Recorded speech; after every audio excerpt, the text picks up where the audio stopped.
Hi, I'm Chuck Olenek. I'm a reenactor and also I used to teach history. And I used to use my reenactment skills in order to essentially make this subject more entertaining for my kids rather than having my kids think that the subject is as dead as the people we were studying. Well, now that I'm retired, I am wandering around California telling California stories, mostly 19th century stuff. So what I'm doing today is I am in Northern Inyo County. Actually, let's just call it Inyo County, and I'm going to be telling the story of the Owens Lake, which had a bunch of boom towns around it, and then the lake disappeared, and so did the boom towns. Hope you stick with me as I ride this bumpy road.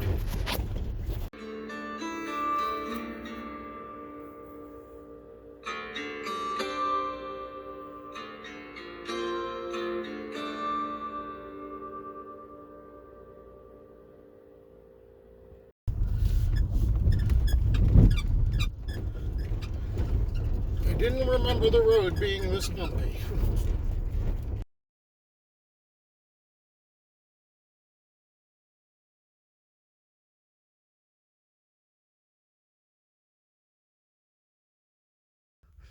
So, in exploring Inyo County, I realized when I was going to be looking at these ghost towns, the ones that I'll be talking about in the next couple of videos, it's all about Owens Lake. Well, Owens Lake is pretty much desiccated, but because of the lake, because of the mining that was going around the lake, you know, boomtowns sprang up. And it turned out that the lake was going to be a convenient source of, well, not just water, but transportation. But I'm starting basically here at the Cottonwood Creek charcoal kilns because to me, they were really symbolic of the whole Owens Lake thing. And, right now I'm looking around going, there used to be a roof on this structure and it's gone. The roof was there to protect the kilns. The kilns are definitely eroded from when I last saw them, when a friend of mine, Larry Zukolski, brought me here. And so we're going to basically use this as the backdrop. So, okay, we've got Owens Lake.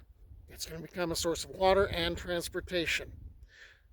But let's get into the rest of this. Owens Lake is called Patsiata by the Mono people, but was given its present name by the explorer John C. Fremont in honor of one of his guides, Richard Owens.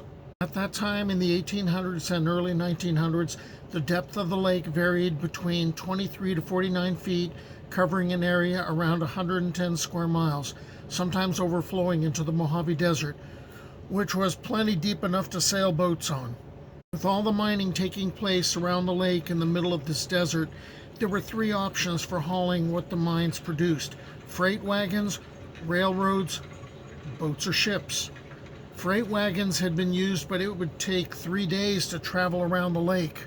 Then there were the railroads. The Carson and Colorado Railroad ran through the area, but again, that involves going around the lake. It ran from Mound, Nevada to Keeler, California, and that started around 1882. Or you could build steamboats and carry heavy loads across the lake and cross that lake in 3 hours. When I used to teach world history, I'd start off the spring semester with getting into the agricultural revolution, and then that would be part of the industrial revolution, and each day I would deal with a particular topic, and as far as a particular industry and how different inventions sped things up. And I always kept driving it home that time is money. And so in this particular case, we're looking at the transportation industry. Okay, that was a thing I taught as a whole. Okay, here you had the ore being dug up, being put into the smelters.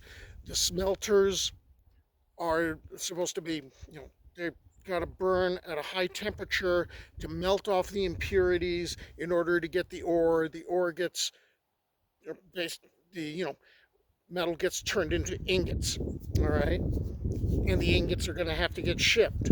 And they're going to be shipped to Los Angeles, which is about 200 miles that away. And the original method of doing it, you had 14, 16, or 18 mules pulling a wagon. Okay, it would take 3 days to go from one end of the lake where Swansea and later Keeler were, and get over to Cartago, which is at the south end of the lake. All right, that's 3 days.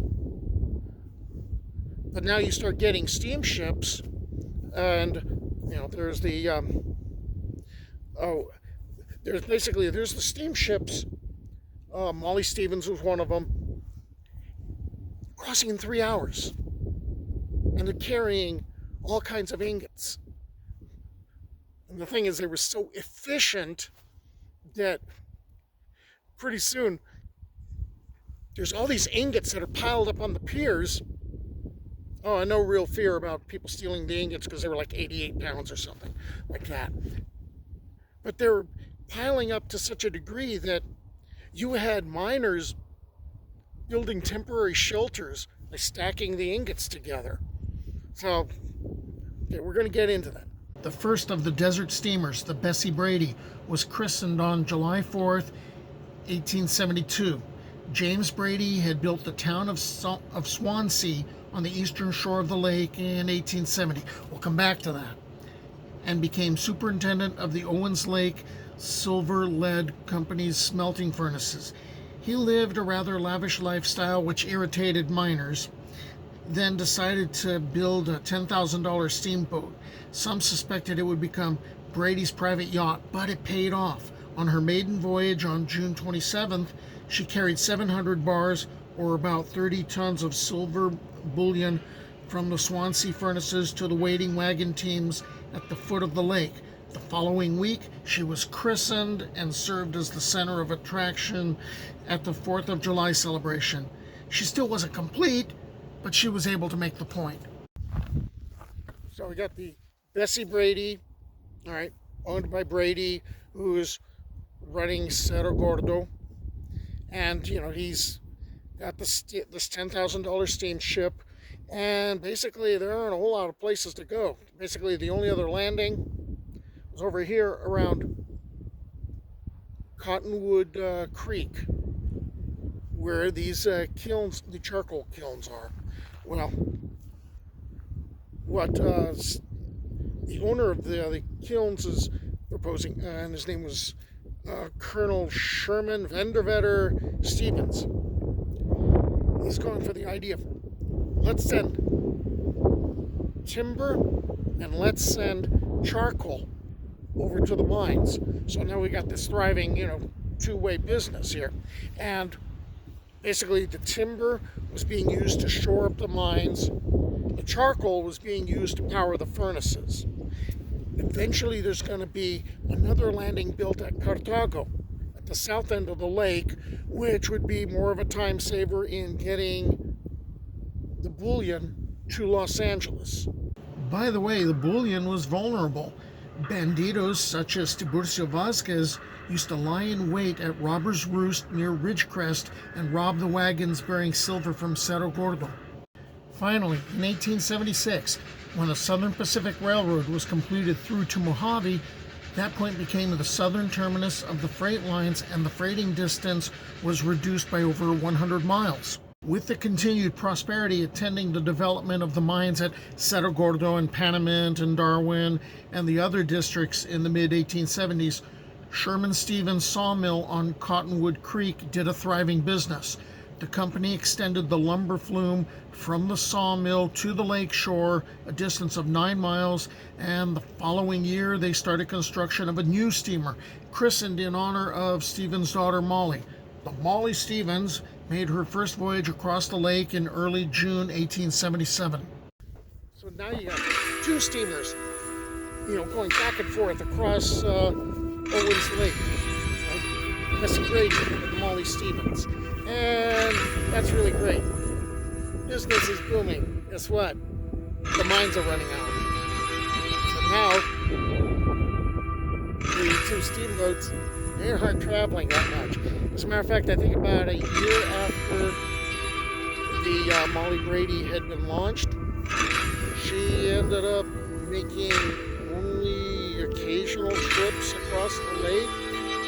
And same thing's going on with Bessie Brady. I mean, she managed to hang on for like another year, but most of the time they spent their time being moored.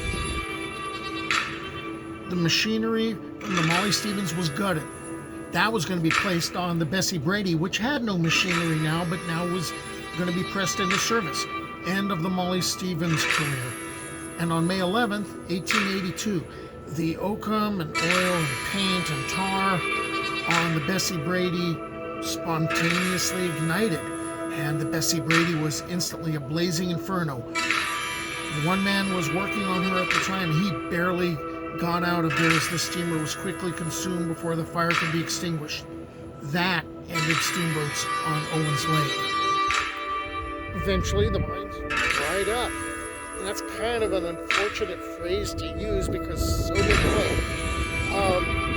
By 1905, the water was deemed excessively saline, and by 1913, the Los Angeles Department of Water and Power, DWP, pretty much hijacked the water from the Owens River that was going to flow into the Los Angeles Aqueduct because, of course, Los Angeles needed water in order to grow.